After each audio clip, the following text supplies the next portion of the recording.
Assalamualaikum warahmatullahi wabarakatuh. Saya Aulia Sadila, Prodi Budidaya Perairan dengan nomor SPK 41908.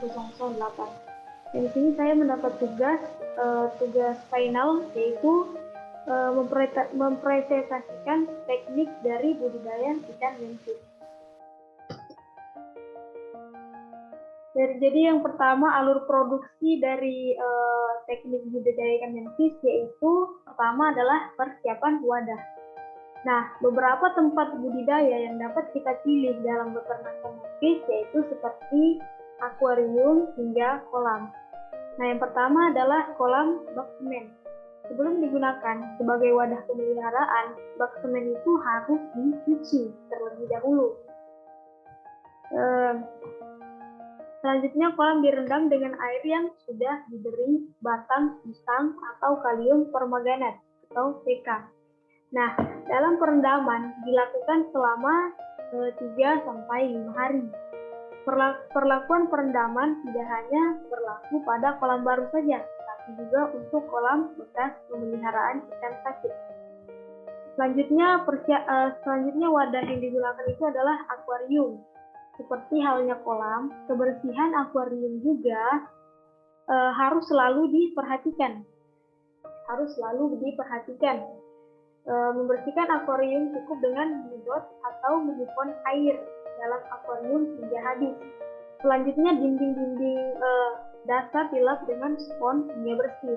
Setelah itu dicuci dengan air bersih.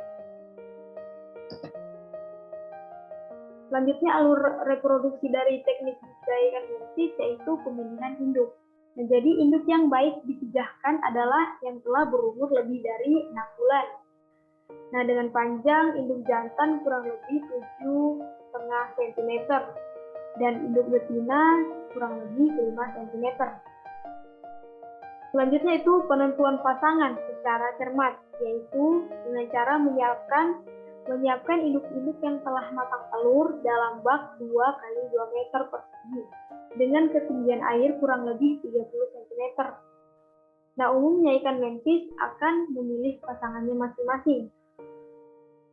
Jadi umumnya ikan menkes akan memilih pasangannya masing-masing. Hal ini dapat terlihat pada malam hari. Ikan yang sudah berpasangan akan memisahkan diri dari kelompoknya. Ikan yang telah berpasangan ini jadi akan memisahkan diri dari kelompoknya. Selanjutnya, alur reproduksi selanjutnya itu pemijahan. Nah, pemijahan dilakukan di akuarium yang berukuran 60 x 50 x 40 cm dengan tinggi air kurang lebih 30 cm. Dengan tinggi airnya kurang lebih 30 cm.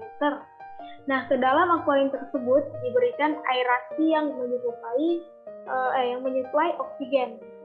Nah, jadi karena ikan menkes cenderung menyukai suasana yang gelap dan tenang, maka pada dinding-dinding akuarium dapat ditempelkan kertas atau plastik yang berwarna gelap.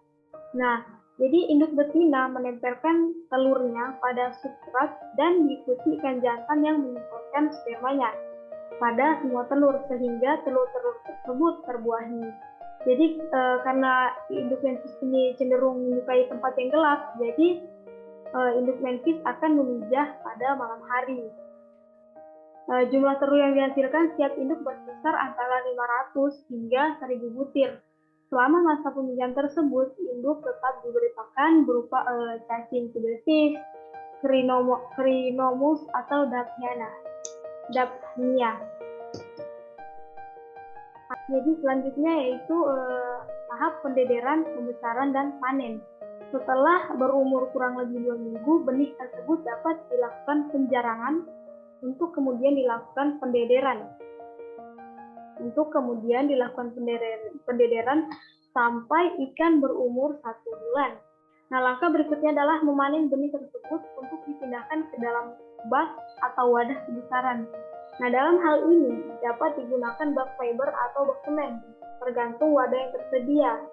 Selama proses pembesaran diupayakan agar ada air yang mengalir, aliran air ke dalam wadah pembesaran walaupun sedikit. Padat penebaran untuk pembesaran ikan menkes berkisar 100 ekor. Nah, pakan yang diberikan berupa cacing basic sampai pelet atau pelet sampai benih berumur kurang lebih 2 bulan. Nah, ukuran yang dicapai biasanya berkisar 3 sampai 5 cm. Selanjutnya, benih mentis dapat dibesarkan lagi hingga mencapai ukuran calon induk atau induk dengan padat pembesaran penebaran yang lebih kecil.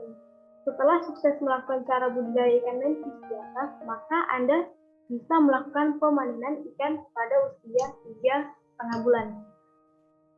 Selanjutnya, tahap yang terakhir yaitu pewarnaan. Nah, untuk meningkatkan kecerahan warna pada ikan hias dapat dilakukan dengan memberikan pakan yang mengandung zat warna atau karotenoid. Karotenoid ini adalah suatu pigmen alami yang ditemukan pada ikan, pada hewan, tanaman, dan mikroorganisme.